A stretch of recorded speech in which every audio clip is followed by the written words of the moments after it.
हिंदी साहित्य का जो कोर्स है उसमें ये 4 राम की चर्चा मिलती है। यहाँ ये 15वीं सदी में है, ये 16वीं 17वीं सदी में, ये भी 16वीं 17वीं सदी में, और ये यहाँ 20वीं सदी के राम। अलग अलग समय के राम हैं। वाल्मीकि वाले BC में राम, सबसे पहले राम कहाँ से शुरू होते हैं? वाल्मीकि से, और ये 1200 से 1000 BC के बीच के राम।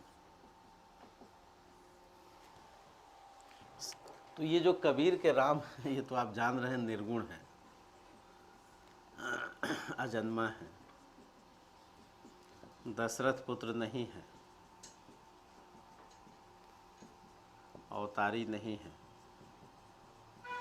लीलाधारी नहीं है। ये सभी ईश्वर का सामूहिक नाम है, ईश्वर का सामूहिक संज्ञात्मक या विशेषण के साथ ये राम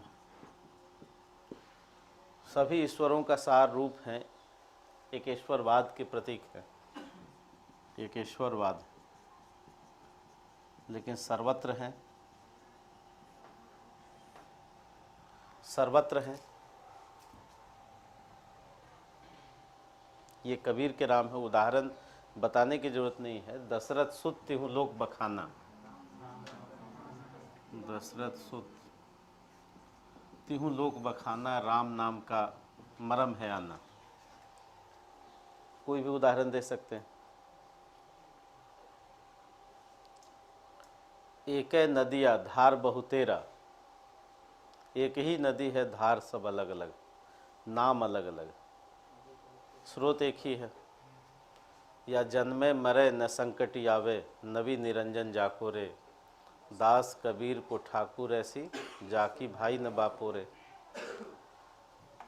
या कस्तूरी कुंडली बसे, मृग ढूंढे वनमाही, ऐसे घटी घटी राम, नामे देवल नामे मस्जिद, ना काबे कैलाश में। तो ये सब कबीर के राम। तुलसी के राम दशरथ पुत्र हैं, सगुन हैं, अवतारी हैं,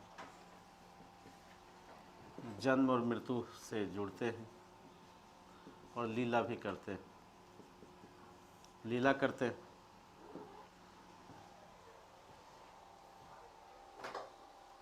और ये अवतार लेते हैं, परहित के लिए अवतार लेते हैं।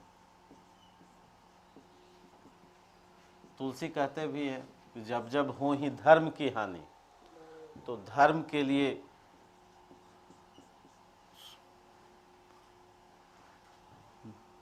प्रबंधन के लिए, नियमन के लिए, या कहीं अनुशासन के लिए ये राम। इस राम में समन्वयवादी गुण है, समन्वयकारी विशेषता है। ये राम उदात्त हैं, गरिमापूर्ण है,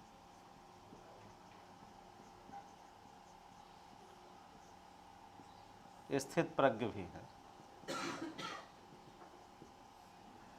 हर जगह मन वचन और कर्म सभी स्तरों पर गरिमापूर्ण है।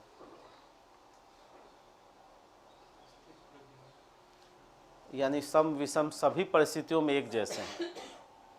ये प्रज्ञ मतलब, प्रज्ञा मतलब चेतना, स्थित मतलब स्थिर। उनकी चेतना क्या है?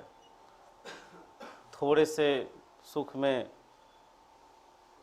है ना, बाय बाय नहीं करते और थोड़े दुख में हाय हाय नहीं करते, है ना। कहने का मतलब कि वो कैसे हैं? गंभीर हैं, अवतारी हैं, दशरथ पुत्र हैं, समन्वय। लेकिन ये राम विरोधाभासी काम नहीं करते, काम नहीं करते। निर्गुण सगुण दोनों स्थितियों में राम को देखते हैं, राम को तुलसी देखते हैं, लेकिन झुकाव किधर है? देखते हैं चूँकि समाज में कोई विरोधाभास ना हो, इसलिए ऐसा करते हैं तुलसी। अगुन ही सगुन ही नहीं कछु भेदा, तुलसी इसलिए करते हैं कि समाज में कोई कटुता न हो, समाज में विरोधाभास न हो, तो इसलिए वो कह देते हैं सिया राम में सब जग जाने। लेकिन वास्तव में तुलसी का सिर कहाँ झुकता है? जब, और ये राम का उद्देश्य क्या है? लोक मंगल, लोक मंगल उद्देश्य। लोक मंगल उद्देश्य ये राम प्रण भी करते हैं। निशिचर हीन करो मही, भुज उठाए प्रणकिन। ठीक है, कि राक्षसों से धरती को क्या करेंगे? नाश कर देंगे, ऐसी प्रतिज्ञा भी लेते हैं। तो ये हैं तुलसी के राम। केशवदास के राम राजा हैं, केशवदास के राम कूटनीतिज्ञ हैं,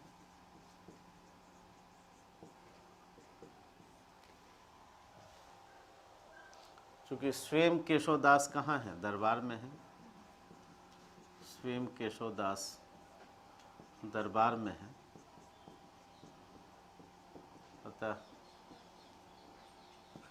उनके राम भी दरबारी षड्यंत्र से परिचित।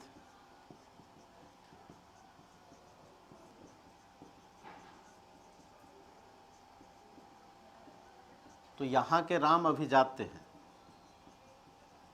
अभिजात्य गुण है यहाँ। यहाँ के राम कैसे?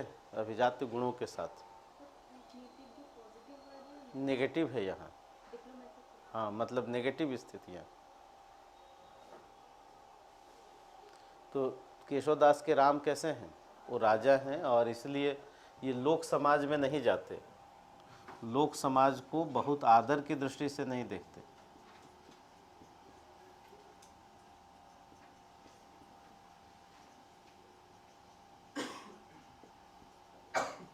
नहीं देखते, इसलिए ये राम दिलों में नहीं है, दिलों में नहीं।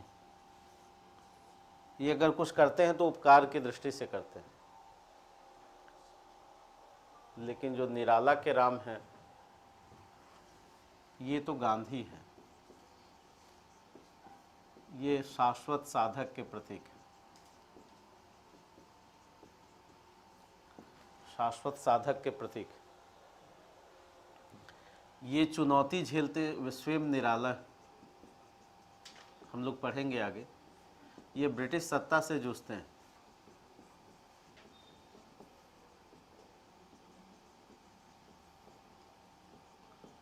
ये मानव है, आधुनिक मानव,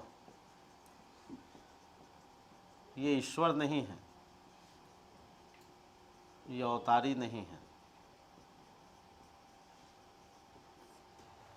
ये ईश्वर नहीं। ये राम एक सामान्य व्यक्ति,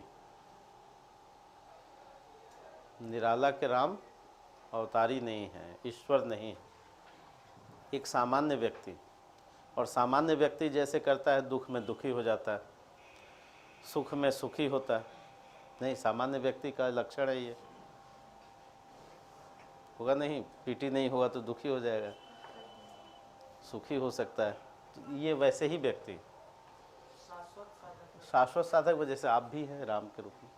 जो भी साधना करेगा वो सब ये द्वंद्व में रहते हैं, होगा कि नहीं होगा, सफलता मिलेगी कि नहीं मिलेगी। इनके हाथ से खून बहेगा, विधांग बद्ध कोदंड मुष्टि खर रुधिर स्राव, हाथ से खून बह रहा है। अन्याय जिधर है उधर शक्ति, कहते छल छल हो गए नैन, आंखें भर आती है राम। कई बार रोते हैं, जब दुखी होते हैं तो ये भी अपनी सीता को याद करते हैं, और सीता को याद करके चार्ज हो जाते हैं। क्या याद आया उपवन विदेह का, प्रथम स्नेह का, लतांतराल मिलन, हम लोग पढ़ेंगे आगे।